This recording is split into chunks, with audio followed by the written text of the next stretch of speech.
Yes,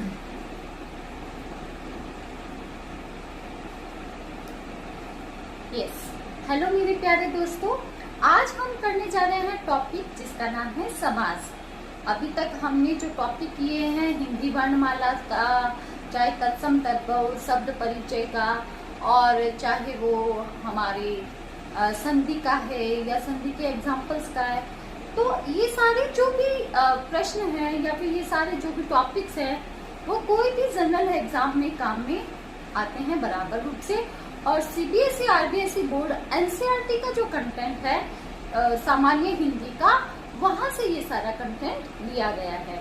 उनकी जो NCERT की पर्टिकुलर 6 से लेकर 8 तक की एक एनसीईआरटी की हिंदी ग्रामर की बुक अलग लगती है और 9th 10th की अलग लगती है, जैसा कि आप सभी को पता है। उस एनसीईआरटी की हिंदी ग्रामर की बुक से ये सारा कंटेंट लिया गया है, पूरा ऑथेंटिक कंटेंट है। और जो कंटेंट यहाँ पर पढ़ाया जाएगा वो आपको एज वेल एज किसी भी TET exam, teacher eligible test के अंदर ऐसा कैसे इस्तेमाल होगा। मानकर चलिए जैसे सीटेट और रीट का एग्जाम है, सीटेट का एग्जाम है तो वहां पर 2 पैराग्राफ आते हैं और 10 नंबर की हिंदी पेडागोजी आती है, टीचिंग मेथड्स आते हैं, और जो 20 नंबर के क्वेश्चंस आते हैं एक पैराग्राफ गद्य होता है, एक पद्य होता है। गद्य के अंदर से क्वेश्चन मानकर चलिए कि समास से रिलेटेड, संधि से रिलेटेड और तत्सम तद्भव शब्द से रिलेटेड डेफिनेटली पूछे जाते हैं। मुझे आज भी याद है जब मैंने एग्जाम दिया था तो उसमें एक क्वेश्चन था श्वास और ऑक्सीजन, एक पैराग्राफ था जिसके अंदर श्वास ऑक्सीजन ऐसा पूरा था, और श्वास और ऑक्सीजन इनमें कौन से शब्द है और कौन से शब्द युग्म है। तो उसमें ऑप्शन थे तद्भव और विदेशी, ये वो, और एक ऑप्शन था उसमें तत्सम और आगत। तो मान के चलिए यहाँ पर श्वास जो शब्द है वो तत्सम शब्द है, और ऑक्सीजन जो शब्द है, जो आ की जो ध्वनि लग रही है वो क्या है, यहाँ पर आगत ध्वनि है। जैसे नुक्ता है, ये ध्वनि है, ये हमारी आगत ध्वनि है। तो इस प्रकार से अगर आप कंटेंटफुल होते हैं और छोटी छोटी वीडियोस के माध्यम से स्मार्ट वर्क करते हैं, हिंदी व्याकरण को समझना बहुत कठिन नहीं है, क्योंकि हिंदी हमारी बोलचाल की भाषा है और हम सब इसमें पारंगत है, और हम हर तरीके के वाक्य बोलते हैं और हर एक समासिक और संधि युक्त पद बोलते हैं। उसके पीछे का लॉजिक जानना है, जो जानना बहुत कठिन नहीं है। तो आज का जो हमारा टॉपिक है वो है समास। समास का भी उसमें मुझे अच्छे से याद है प्रश्न था वातावरण।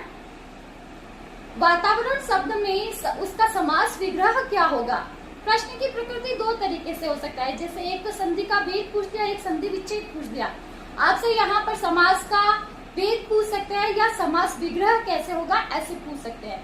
तो वातावरण शब्द का संधि विच्छेद समास विग्रह क्या होगा, वातावरण शब्द का समास विग्रह क्या होगा, एंड में मैं बताती हूँ। तब तक आप थोड़ा नोटिस कीजिए, क्या आपको यहाँ पढ़ाते पढ़ाते समझ में आ रहा है। ये हम देखेंगे वातावरण शब्द का समास विग्रह क्या होगा। ठीक है, तो अब चलते हैं समास की ओर। समास शब्द किससे बना है, अगर हम इसकी संस्कृत में डिफाइन देखें, समसनम इति समासः मीन्स संक्षिप्त करने की जो प्रक्रिया है, संक्षिप्त करने की प्रक्रिया। अब किसको संक्षिप्त करने की, 2 या 2 से अधिक सार्थक शब्दों को संक्षिप्त करके एक नया शब्द बनाने की जो प्रक्रिया है वो समास कहलाती है। किसको संक्षिप्त करने की, 2 या 2 से अधिक सार्थक शब्दों को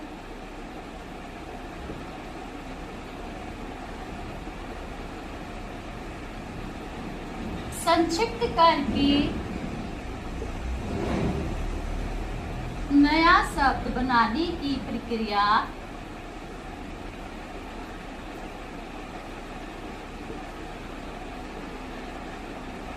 समास कहलाती है।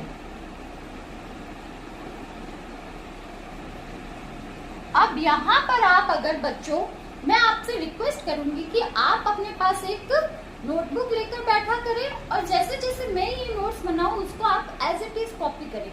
20-25 मिनट की एक क्लास में क्या ही जाता है, अगर आप अपने वीक पॉइंट को दूर करना चाहते हो। अब बोर्ड के एग्जाम में 9th 10th स्पेशली उन बच्चों को मैं कहना चाहती हूँ कि अगर आप बोर्ड के एग्जाम में अपना जो एक वीक पॉइंट है मात्राओं के अशुद्धि या ग्रामर से संबंधित, उसको आप अभी से ही वर्क करना शुरू करें और उन कमियों को दूर करके अपने आप को एक पॉजिटिव माइंडसेट के साथ आगे बढ़ेंगे ताकि आप एक कॉन्फिडेंट कैंडिडेट के रूप में आगे आ सकें। समास का मतलब है संक्षिप्त करने की प्रक्रिया। किसको संक्षिप्त करने की, किसको छोटा करने की प्रक्रिया? दो या दो से अधिक शब्दों को मिलाकर एक नया शब्द बनाने की जो प्रक्रिया है उसको समास कहते हैं। अब आप थोड़ा सा कंफ्यूज भी हो सकते हैं इस चीज में कि दो या दो से अधिक या शब्दों के समूह को छोटा करने की प्रक्रिया तो अनेक शब्दों के लिए एक शब्द होता है, उसमें भी तो होता है, तो उसका कंटेंट अलग है, ये कंटेंट अलग है। अनेक शब्दों के लिए एक शब्द, जैसे रोगी का इलाज करने वाला डॉक्टर, एक शब्द होना। अनेक शब्दों के लिए जैसे खेत में काम करने वाला किसान, जैसे कपड़े धोने का काम करने वाला धोबी। तो इस प्रकार अनेक शब्दों के लिए एक शब्द अलग बन रहा है कंटेंट। और यहाँ पर क्या है कि दो शब्द सामने ही होंगे, उनको छोटा किया जाएगा, उनके बीच की विभक्ति चिन्ह हटा दी जाएगी। जैसे रसोई के लिए घर, अब यहाँ पर ये शब्द रहेंगे, इसको कट करके विभक्ति चिन्हों को हटा के उदाहरण के लिए देखेंगे, रसोई के लिए घर, रसोई घर। जैसे चंद्रमा के समान मुख,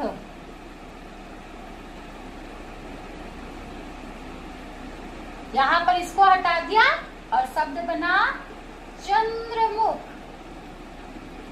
इस प्रकार जो नया शब्द बन रहा है उसको तो कहेंगे समस्त पद, और जिसके टुकड़े हो रहे हैं वो कहलाएगा समास विग्रह पद। समास विग्रह पद, ये हो गया समस्त पद जहां पर शब्द नया बना है वो, और ये हो गया समास विग्रह। अगर चंद्रमुख का समास विग्रह पूछा जाए तो चंद्रमा के समान मुख, चंद्रमा के समान मुख का समस्त पद क्या होगा? चंद्रमुख। और इसके अंदर समास का भेद क्या होगा आगे जानेंगे। तो अभी तक का कंटेंट आपको समझ में आया। समास शब्द का अर्थ है संक्षिप्त करना, छोटा करना। क्या छोटा करना? दो या दो से अधिक शब्दों को मिलाकर नया शब्द बनाना, और दो या दो से अधिक शब्दों से मिलाकर छोटा बनाने की प्रक्रिया उसमें भी होती है। अनेक शब्दों के लिए एक शब्द, लेकिन वो टॉपिक अलग है, उसके अंदर सेम ये शब्द नहीं होते। यहाँ पर शब्द सामने होते हैं, इन्हीं को मिलाकर नया शब्द बनाया जाता है। जैसे रसोई घर, जैसे चंद्रमुख, रसोई के लिए घर, बीच की विभक्ति चिन्हों का लोप कर दिया और शब्द बना रसोई घर। चंद्रमा के समान मुख, के समान हटा दिया, बीच का और चंद्रमुख शब्द बना, नया शब्द बना, और जो नया शब्द बनेगा वो कहलाएगा समस्त पद, और अलग अलग जब हम इसे करेंगे तो वो कहलाएगा समास विग्रह। इतनी बात आपको समझ में आई। अब यहाँ पर देखो जो दो पद बन रहे हैं, जैसे यहाँ पर देखो चंद्रमुख है, जैसे राजपुत्र। अब इसमें एक शब्द है राजा और एक शब्द है पुत्र, मीन्स राजा का पुत्र। ये समस्त पद है और ये इसका विग्रह है। ये समस्त पद है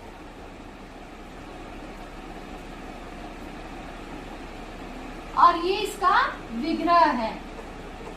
अब यहाँ पर ये जो है वो कहलाएगा पूर्व पद और ये जो है वो कहलाएगा उत्तर पद। तो इस प्रकार समास के अंदर जो पहला पद होता है उसे कहेंगे पूर्व पद, और जो दूसरा पद है उसे कहेंगे उत्तर पद। पूर्व पद और उत्तर पद मिलकर नया शब्द बनाते हैं और उनके बीच के विभक्ति चिन्हों का लोप हो जाता है और नए शब्द बनाने की प्रक्रिया, प्रोसेस समास। नए शब्द रचना, शब्द रचना के अंदर शब्द रचना की जो प्रोसेस है उसके अंदर 4 टॉपिक मुख्य रूप से आते हैं, संधि, समास, उपसर्ग और प्रत्यय।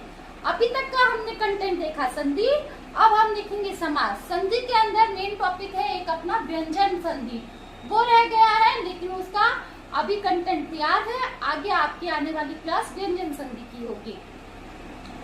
मैं उसमें जो मेन क्वेश्चन आने वाले हैं उसकी पीपीटी तैयार की है, आप सभी के सामने प्रस्तुत करूंगी। तो जो प्रोसेस है शब्द रचना की, जो प्रोसेस है नए शब्द बनाने की जो प्रक्रिया है वो संधि, समास, उपसर्ग और प्रत्यय से संपन्न होती है। तो यहाँ पर आज का शब्द रचना की जो प्रोसेस है नए शब्द बनाने की जो प्रक्रिया है उसमें हमने समास टॉपिक लिया है और समास के अंदर समास की परिभाषा की है। समास का शाब्दिक अर्थ होता है संक्षिप्त करना। किसको संक्षिप्त करना? शब्दों के समूह को, सार्थक शब्दों के समूह को या दो से अधिक शब्दों को छोटा करके नया शब्द बनाने की प्रक्रिया समास कहलाती है। समास के जो टुकड़े किया हुआ पद होएगा वो विग्रह पद होएगा और जो मिला हुआ पद है उसको समस्त पद कहेंगे, क्योंकि हमें पता है कि समास जो है वो 2 शब्दों से मिलकर बन रहा है। तो इसमें जो 2 शब्द में पहला शब्द है उसे पूर्व पद कहेंगे और जो दूसरा शब्द है उसे उत्तर पद कहेंगे। और उससे पहले हमने शब्द रचना के आधार पर शब्दों के 3 भेद देखे थे, रूढ़, यौगिक और योग रूढ़। तो समास का जो कंटेंट है वो यौगिक और योग रूढ़ सारे शब्द समस्त पद कहलाते हैं। सारे जो नए शब्द है वो समास से युक्त शब्द होंगे, यौगिक और योग रूढ़। जो हमने रचना की दृष्टि से शब्द की 3 भेद किए थे, रूढ़, यौगिक और योग रूढ़, उसमें यौगिक और योग रूढ़ जो शब्द है वो समस्त पद होंगे, सारे वो समास युक्त पद होंगे। तो ये था अपना टॉपिक। अब हम आगे चलते हैं इसके भेद की ओर। आपको इतनी बात समझ में आ गई, इसका स्क्रीनशॉट लीजिए या फिर इसको नोट करते चलिए।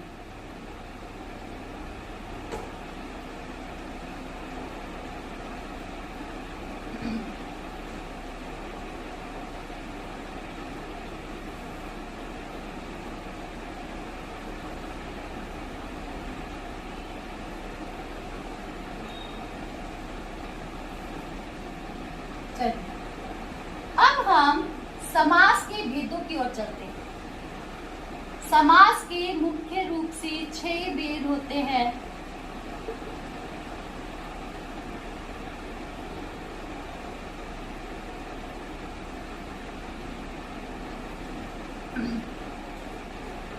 पहला है अव्ययी भाव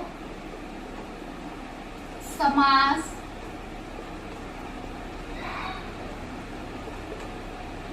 दूसरा है तत्पुरुष समास,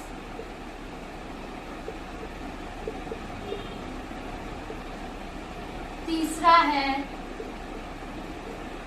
कर्मधारय समास, चौथा है द्वंद्व समास,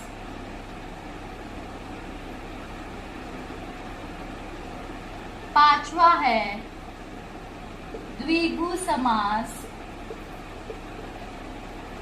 और छठा है 6 नंबर पे है बहुव्रीहि समास।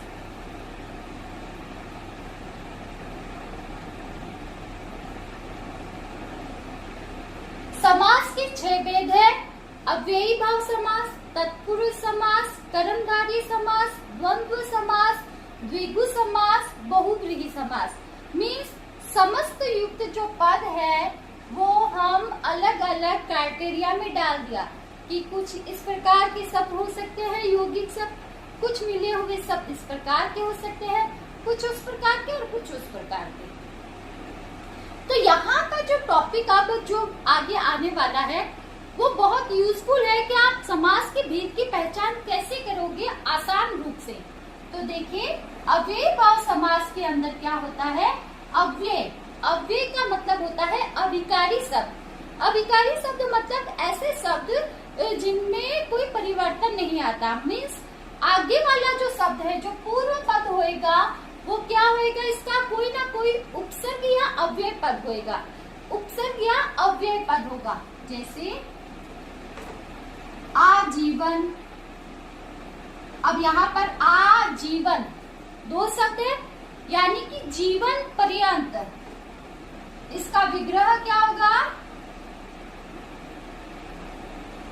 जीवन पर्यंत। अब ये जो आजीवन शब्द है सीटेट के एग्जाम में पूछा गया, निश्चित रूप से ये एग्जाम्पल है कि आजीवन शब्द में पैराग्राफ दिया होता है, कहीं अगर आजीवन शब्द आ गया सीधे उठाकर पूछ लेता है कि आजीवन का मतलब क्या है। आजीवन मतलब जीवन पर्यंत, जब तक जीवन चल रहा है तब तक, जैसे हमने ऐसे सुनते भी है ना, उसे आजीवन कारावास हो गया, मतलब जब तक जी रहा है तब तक जेल में बंद रहेगा। तो इस तरीके से आजीवन जो शब्द है दो शब्दों से मिलकर बना है। इसमें पूर्व पद में आ अव्यय है और जीवन जो है वो मूल शब्द है, और इसका जो विग्रह पद है वो है जीवन पर्यंत। और यहाँ पर आ हमें दिख गया उपसर्ग या अव्यय युक्त पद दिख रहा है, मीन्स वो क्या हो गया, अव्ययी भाव समास। उदाहरण देखते हैं, जैसे यथासंभव। अब अव्ययी भाव समास को अगर डिफाइन करते हैं तो नोट्स में ये लिख लीजिए, जिसमें पूर्व पद प्रधान होता है, क्योंकि पूर्व पद में ही क्या आ रहा है, अव्ययी पद आ रहा है, इसलिए पूर्व पद प्रधान होगा। पूर्व पद प्रधान होता है, पूर्व पद अव्यय होता है, और इसमें जो पूर्व पद अव्यय युक्त होता है और इसके लिंग वचन आदि नहीं बदलते हैं, क्योंकि पूर्व में अगर अव्यय जुड़ गया तो अव्यय पद ऐसे होते हैं जो अविकारी शब्द होते हैं, जिनका ये लिंग वचन आदि नहीं बदलते। मीन्स आजीवन शब्द का मतलब आजीवन, आजीवनो नहीं हो सकता, आजीवनाह नहीं हो सकता, जीवन पर्यंत। दूसरा शब्द है यथासंभव, मतलब जितना संभव हो सके। यथा यहाँ पर आपको अव्यय पद दिख रहा है। एक शब्द जैसे हम इस्तेमाल करते हैं हाथों हाथ, रातों रात, रात ही रात में, जहाँ पर दो शब्द की रिपीटेशन है वो भी अव्यय भाव समास का कंटेंट है। तो ये अव्यय भाव समास की पहचान है, जहाँ पर आपको इस तरीके से शब्द दिख जाए, रातों रात, हाथों हाथ, और पूर्व पद में कोई अव्यय पद दिख जाए तो निश्चित रूप से वो अव्यय भाव समास का उदाहरण होगा। अब चलते हैं तत्पुरुष समास। तत्पुरुष समास समझने से पहले आपको कारक को समझना बहुत जरूरी है। कारक जैसे कर्ता ने कर्म को करण से संप्रदान के लिए अपादान से संबंध का के अधिकरण में, पर ये जो विभक्ति चिन्ह है इनका ज्ञान होना जरूरी है। जैसे तत्पुरुष समास के अंदर क्या होता है, विभक्ति चिन्हों का लोप हो जाता है, विभक्ति चिन्हों का कारक विभक्ति चिन्हों का लोप हो जाता है, विग्रह पद से और नया शब्द बनता है। विभक्ति चिन्ह का लोप हो जाता है। विभक्ति चिन्ह कौन सा, का, से, के लिए, को, ये सारे विभक्ति चिन्ह है जो कारक के अंदर आते हैं, इनका लोप हो जाता है। और इन्हीं विभक्ति चिन्हों के लोप के कारण से तत्पुरुष समास के 8 भेद हो जाते हैं। कर्ता कर्म तत्पुरुष, करण तत्पुरुष, संप्रदान तत्पुरुष और अपदान तत्पुरुष, अधिकरण तत्पुरुष, और जैसे दूसरे तरीके से नए तत्पुरुष बन सकता है। और यहाँ पर तत्पुरुष समास की पहचान करने का एक ही तरीका है, जैसे यहाँ पर ये राजपुत्र हमने लिया, राजपुत्र, राजा का पुत्र, बीच का विभक्ति चिन्ह का लोप हुआ, शब्द बना राजपुत्र। बैलगाड़ी, बैल की गाड़ी, की का लोप हो गया, नया शब्द बन गया बैलगाड़ी। रसोई घर, रसोई के लिए घर। पाठशाला, पढ़ने की शाला, पढ़ने के लिए शाला, तो पाठशाला। जैसे इस तरीके से बीच की विभक्ति कारक विभक्ति चिन्हों का लोप हो रहा है। आप पहले मन में उस शब्द को तोड़ कर देखिए। अब जैसे मैंने एक शब्द बोला था वातावरण, शुरुआत में क्लास में मैंने शब्द बोला था वातावरण, दो शब्द से मिला है, वात का आवरण, मीन्स हवा का आवरण, चारों ओर हवा का आवरण है, वायु का आवरण है, यही वातावरण कहलाता है। तो वात का आवरण, बीच का विभक्ति चिन्ह का लोप हो गया, वातावरण का समास विग्रह होगा वात का आवरण, वायु का आवरण, और भेद होगा तत्पुरुष। तो यहाँ पर तत्पुरुष समास को समझने की यही एक आसान तरीका है कि कारक चिन्हों को आप समझें और कारक चिन्हों का जहाँ पर लोप हो जाए मन में आप शब्द को बोले कैसे इसका हो सकता है, और इसके लिए आपको शब्द का अर्थ भी आना जरूरी है। आगे आते हैं कर्मधारय समास। कर्मधारय समास के अंदर पूर्व पद और उत्तर पद दोनों ही प्रधान होते हैं। इसमें पूर्व पद प्रधान है, इसमें उत्तर पद प्रधान है, और यहाँ पर पूर्व और उत्तर दोनों प्रधान होंगे। पूर्व पद विशेषण होता है और उत्तर पद विशेष्य होता है। विशेषण और विशेष्य क्या है बच्चों? अगर आपको ये भी नहीं पता है तो आगे एक आने वाली क्लास संज्ञा सर्वनाम विशेषण की भी होगी। संज्ञा सर्वनाम शब्दों की विशेषता बताने वाले शब्द विशेषण होते हैं, और जिन संज्ञा सर्वनाम आदि शब्दों की विशेषताएं बताई जा रही है वो पद विशेष्य कहलाते हैं। जैसे हरी मिर्च शब्द है, हरी मिर्च, मिर्च यहाँ पर संज्ञा शब्द है, विशेष्य है। हरा उसका क्या है? विशेषण है, एडजेक्टिव है, उसकी विशेषता बता रहा है। काली मिर्च, मिर्च यहाँ पर विशेष्य है, काली उसकी विशेषता बता रहा है, विशेषण पद है।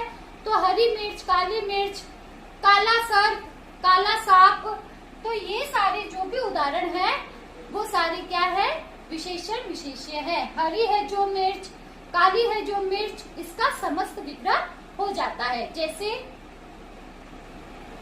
यहाँ हमने लिखा काली मिर्च समस्त पद है और विशेषण विशेष्य भाव है, कर्मधारय समास का शब्द है, यौगिक शब्द भी है ये, और इसका जो समास विग्रह होएगा वो है काली है जो मिर्च।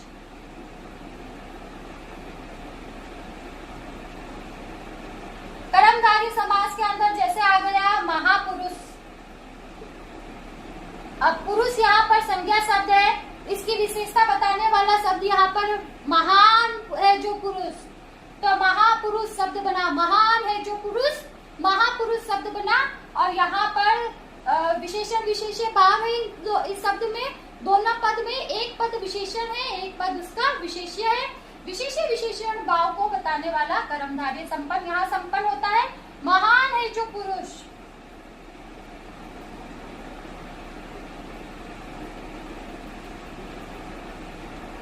तो इस प्रकार से वेरियस एग्जाम्पल हो सकते हैं। इस सबको मैं इस छोटे से बोर्ड पे नहीं समझा सकती, मेरे पास रिसोर्सेज की कमी है अभी, लेकिन मैं आपको पीपीटी के माध्यम से वेरियस एग्जाम्पल जो अब तक के एग्जाम में पूछे गए हैं उन सबको एक्सप्लेन करूंगी।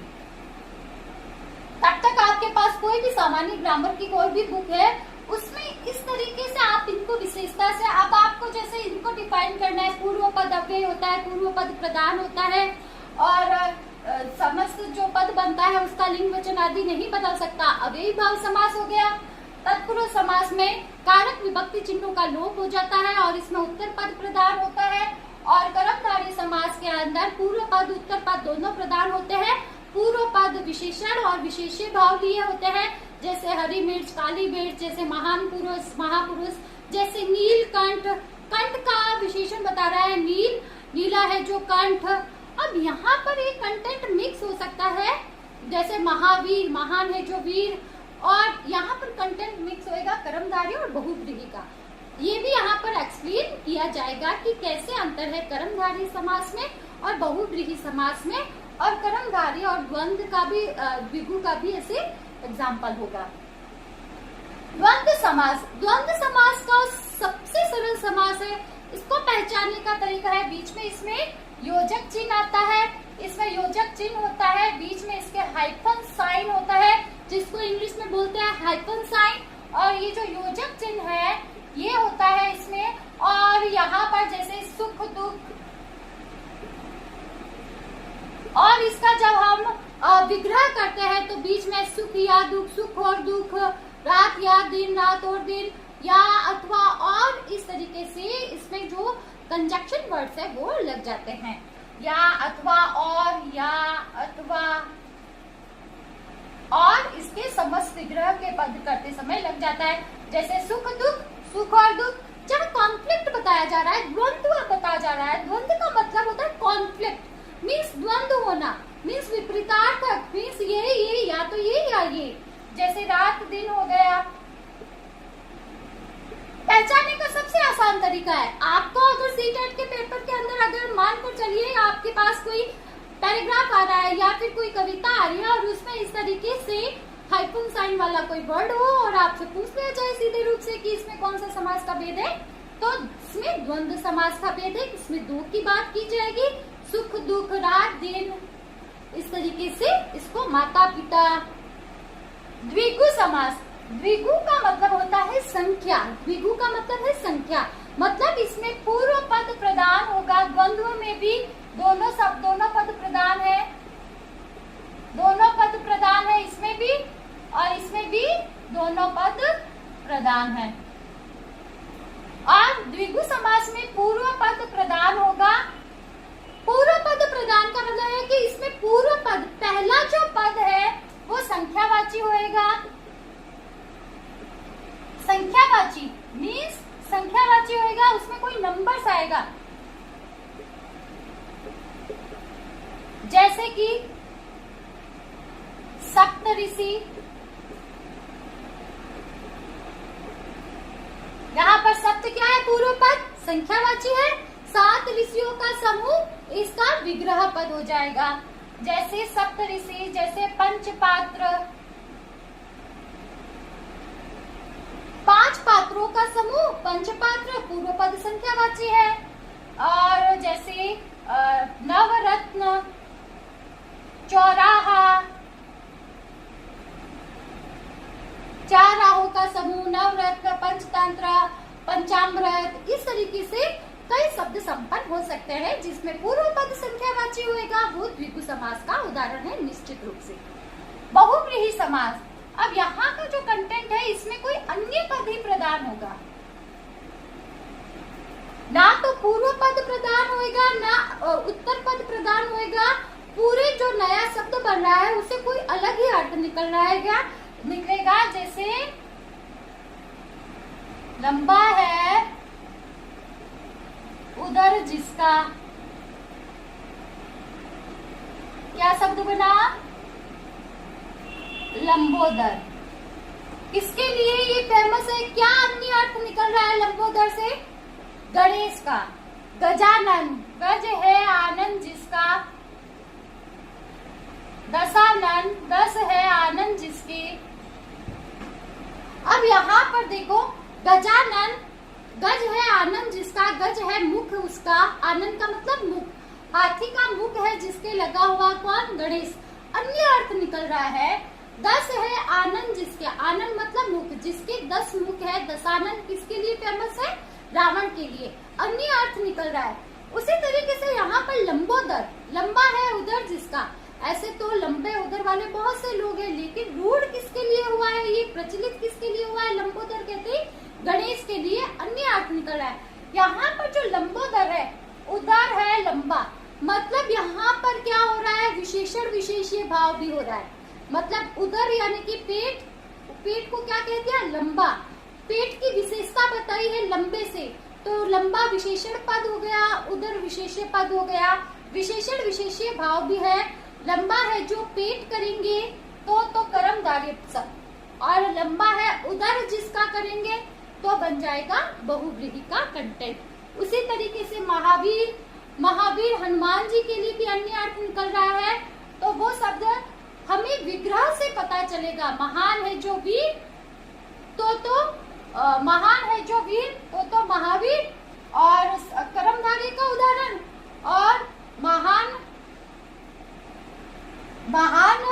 है जो वीर, महान वीर है जो कौन, हनुमान, अगर अन्य अर्थ निकाल रहे हैं तो इस प्रकार से ये जो कंटेंट है बहुव्रीहि समास का, गजानन, दशानन, जैसे नीलकंठ शब्द है वहाँ पर दूसरा अर्थ शिव के लिए निकल रहा है। जैसे त्रिनेत्र शब्द है, त्रिनेत्र शब्द है, 3 नेत्रों का समूह करते हैं तब तो द्विगु। अब 3 है नेत्र जिसके, त्रिनेत्री ऐसा विग्रह करते हैं तो बनेगा बहुव्रीहि, क्योंकि त्रिनेत्री कौन, हाँ भगवान शिव। तो त्रिनेत्र आगे त्रि संख्यावाची शब्द आ रहा है, 10 यहाँ पर संख्यावाची शब्द आ रहा है। ये जो कंटेंट है थोड़ा मिक्स होता है द्विगु और इसमें और कर्मधारय और बहुव्रीहि में, लेकिन आपको करके ये पद देखना है। और अगर कोई पैराग्राफ आया हुआ है उसमें एक्चुअली क्या कहा गया है, किसके लिए कहा गया है, जैसे कमल नयन, कमल के समान नयन सिंपल करते हैं, कमल के समान नयन तो कमल नयन विशेषण विशेष्य पद हो गया। चंद्रमुख, चंद्रमा के समान मुख करते हैं, विशेषण विशेष्य है तो कंटेंट जाएगा कर्मधारय का। और अगर किसी काव्य पद के अंदर कह दिया चंद्रमुखी, चंद्रमा के समान मुख वाली है तुम वो जो नायिका, तब हो जाएगा वो बहुव्रीहि का कंटेंट। उसी तरीके से विग्रह पर पता चलेगा कि ये जो पद आया है वो किसी अन्य पद के लिए आया है यहाँ पर, तो हो जाएगा बहुव्रीहि में, वरना अगर सामान्य रूप से विग्रह करके पद दिया जा रहा है तो हो जाएगा कर्मधारय में।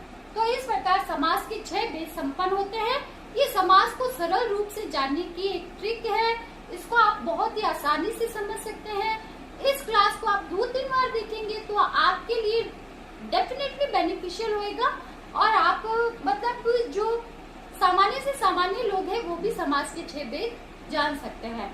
तो आज की कक्षा के लिए इतना ही। इनके सारे एग्जाम्पल मैं पीपीटी में बताऊंगी और वेरियस एग्जाम में कौन कौन से एग्जाम्पल्स आए हैं वो सारे एग्जाम्पल्स आपके लिए लेकर आऊंगी।